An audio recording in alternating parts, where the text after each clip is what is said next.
Hello दोस्तों।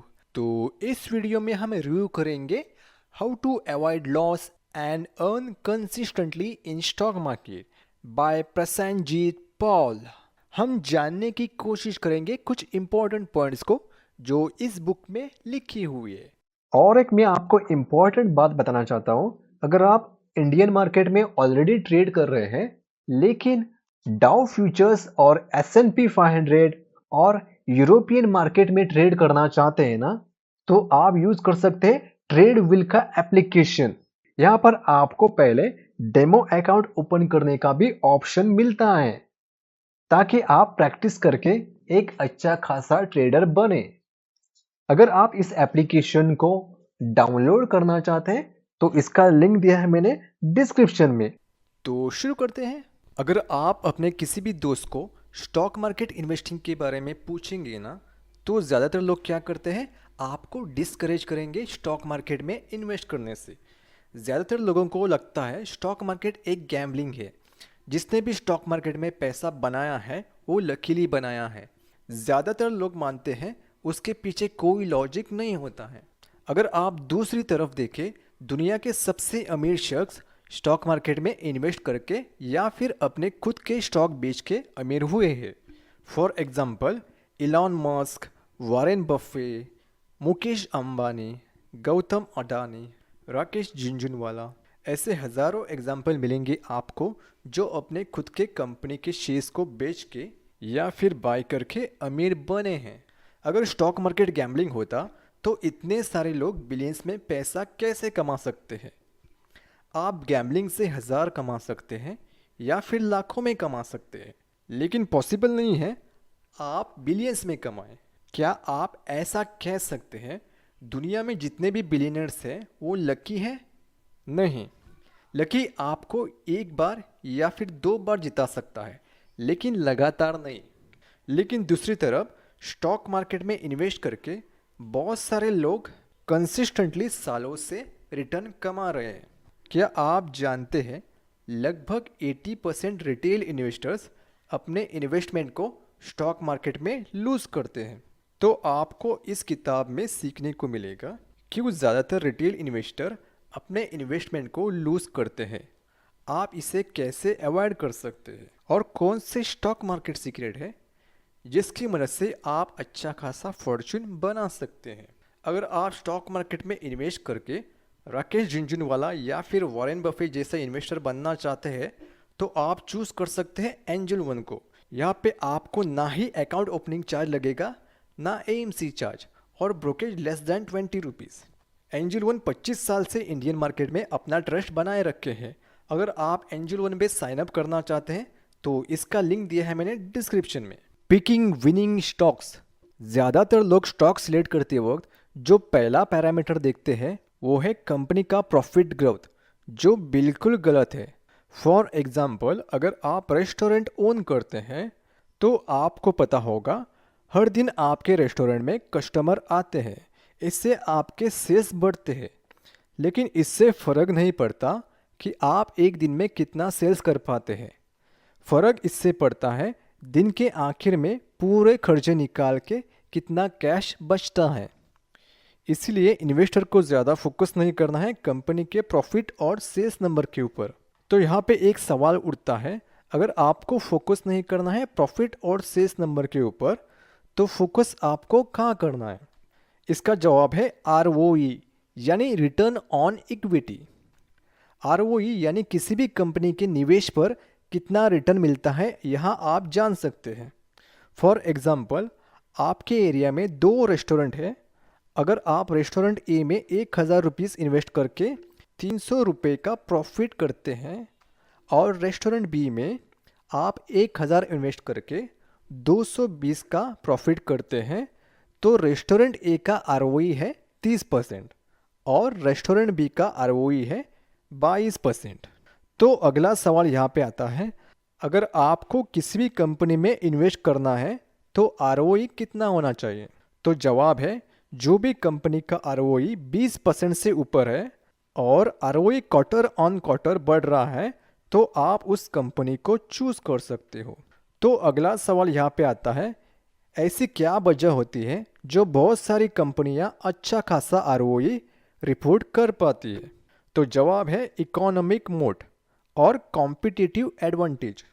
अगर company ज़्यादा प्रॉफिट कमा रही है तो उसको मेंटेन करना भी बहुत मुश्किल होता है। लेकिन क्यों? फॉर एग्जांपल, आपके एरिया में एक मेडिकल स्टोर है और आप देखते हैं उस शॉप में हर दिन भीड़ लगी रहती है। लेकिन क्या होता है ना, कुछ दिन के बाद वहाँ और एक स्टोर खुलती है और उसके बाद और एक स्टोर खुलती है। इससे क्या होता है, प्रॉफिट आपस में डिस्ट्रीब्यूट होता है सभी शॉप्स में, या फिर नुकसान भी हो सकता है। इसीलिए कहा जाता है किसी भी कंपनी को लॉन्ग टर्म में सेम प्रॉफिट मेंटेन करना बहुत मुश्किल होता है। तो सवाल यहाँ पे ये आता है, कंपनियाँ इकोनॉमिक मोड कैसे बना सकती है? तो इसके सॉल्यूशंस हैं।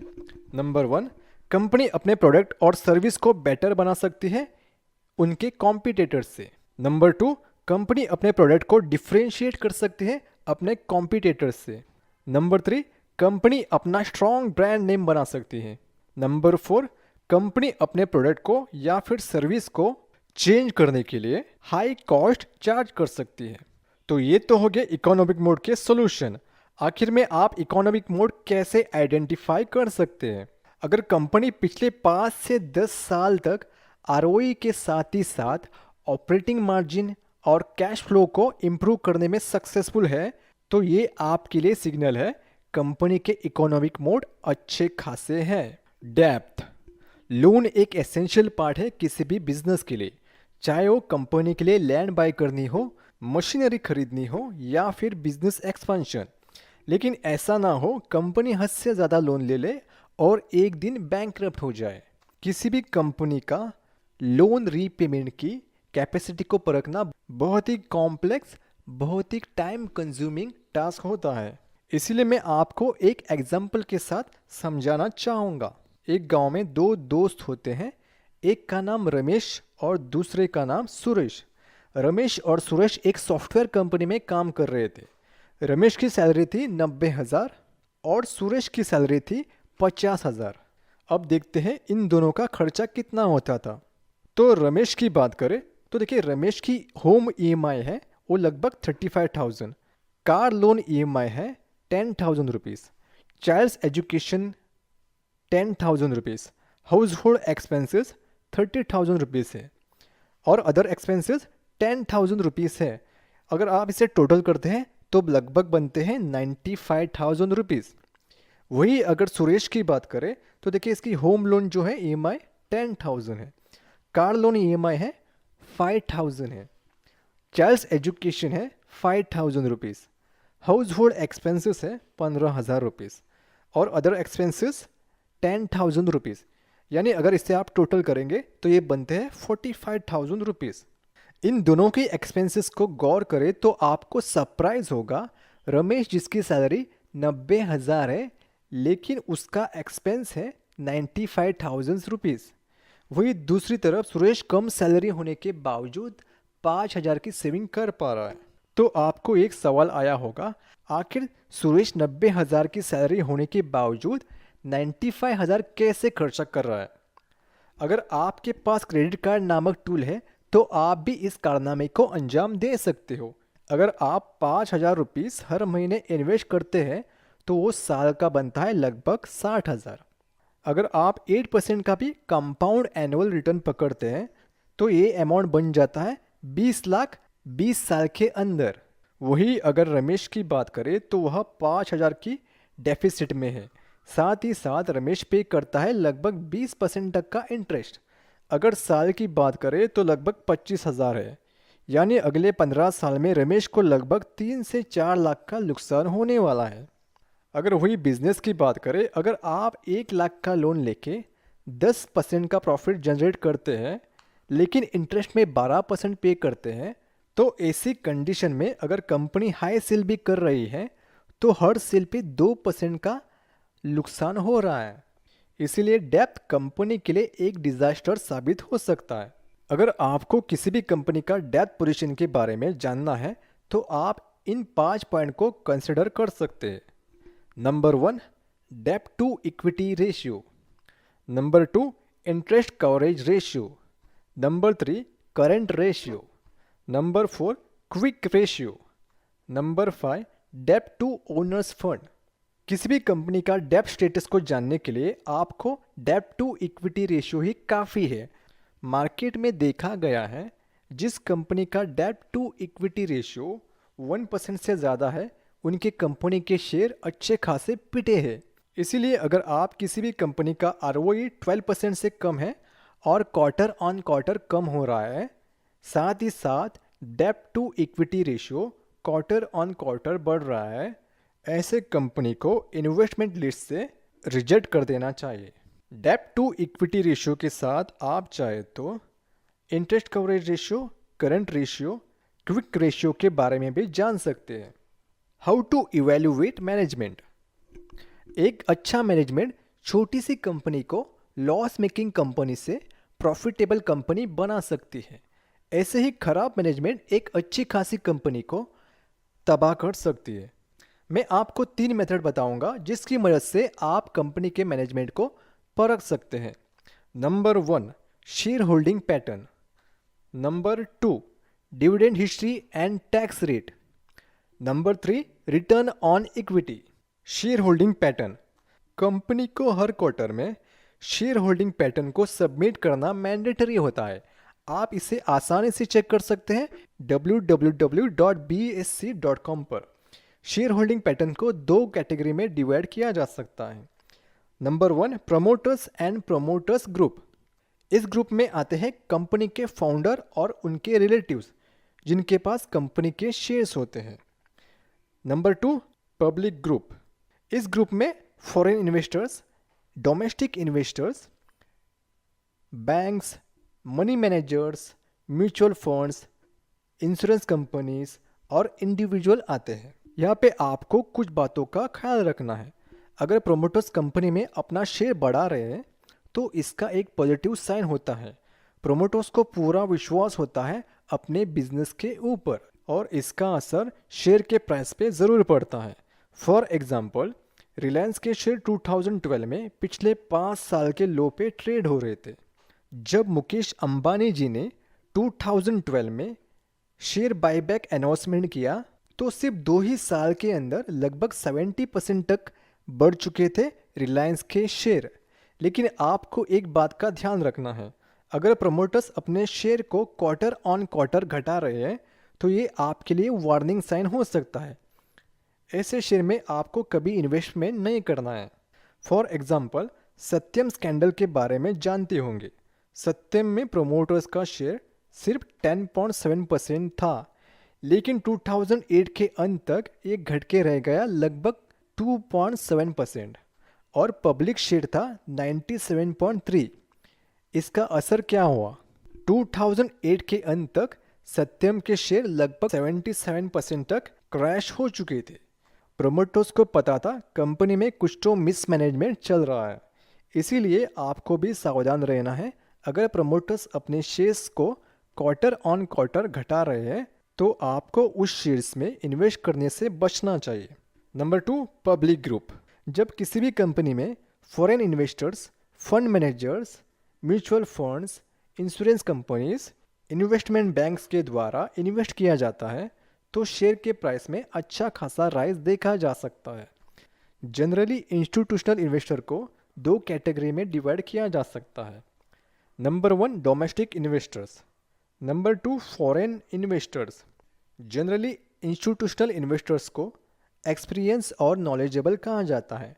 जब भी इंस्टीट्यूशनल इन्वेस्टर किसी भी कंपनी के शेयर्स बाय करते हैं तो वो उस कंपनी के फ्यूचर के बारे में कॉन्फिडेंट होते हैं। फॉरेन इन्वेस्टर का स्टेक किसी भी कंपनी में एक पॉजिटिव साइन की तरह देखा जाता है। अगर आपको एक मल्टी बैगर शेयर्स को ढूंढना है तो आपको वहाँ पे इन्वेस्ट करना है जहाँ पे फॉरेन इन्वेस्टर्स ने अपना स्टेक अच्छा खासा बढ़ाया है। Pledging of shares. किसी भी कंपनी के शेयर्स को संपत्ति की तरह ट्रीट किया जाता है। बैंक इसे सिक्योरिटी की तरह देखती है फंड को रेज करने के लिए। इमरजेंसी टाइम में प्रमोटर्स फंड रेज करने के लिए शेयर्स को प्लेज कर सकते हैं, यानी कंपनी के शेयर्स को एज ए कलेक्टरल रख सकते हैं लोन लेने के लिए। जनरली शेयर्स को प्लेज करके 30% से 70% तक का लोन लिया जा सकता है। प्लेजिंग ऑफ शेयर्स क्यों रिस्की होता है? प्लेजिंग एक आखिरी हथियार होता है प्रोमोटर्स के लिए, क्योंकि और कोई लोन देना नहीं चाहता, क्योंकि उनका विश्वास नहीं होता है बिजनेस में, या फिर ऐसा भी हो सकता है कंपनी के ऊपर पहले से ही बड़ा लोन है जो चुका नहीं पा रही है। इन परिस्थितियों में प्रोमोटर्स को जबरन प्लेजिंग करनी पड़ती है। जब बुल मार्केट चल रहा है तब तो ज़्यादा फर्क नहीं पड़ता प्लेजिंग करने से। प्रॉब्लम तब शुरू होती है जब बियर मार्केट चालू होता है।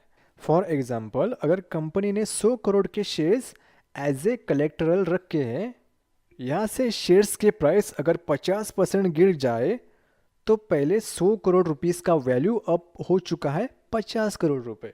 तो अब बैंक्स अपने लोन अमाउंट को बचाने के लिए बैंक्स कंपनी के पास और कलेक्टरल डिमांड करती है, इसलिए कंपनी अपने और ज़्यादा शेयर्स फ्लैश करने के लिए मजबूर हो सकती है।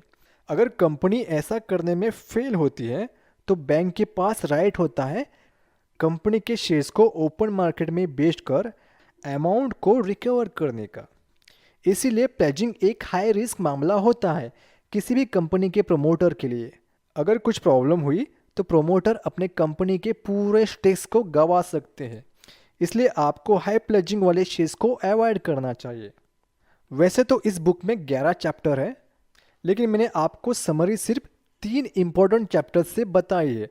वैसे तो इस बुक का प्राइस है 399 रुपीज़, लेकिन अगर आप इसे फ्री में पढ़ना चाहते हैं तो आप किंडल अनलिमिटेड का 1 मंथ ट्रायल सब्सक्राइब कर सकते हैं। अगर आप इसे सब्सक्राइब करके फ्री में पढ़ना चाहते हैं तो इसका लिंक दिया है मैंने डिस्क्रिप्शन में। तो इस वीडियो में इतना ही। अगर आपको ये वीडियो पसंद आया तो प्लीज़ लाइक कीजिए, और हमारे चैनल को सब्सक्राइब नहीं किया है ना तो प्लीज़ सब्सक्राइब कीजिए और बेल आइकन को दबाना ना भूलिए।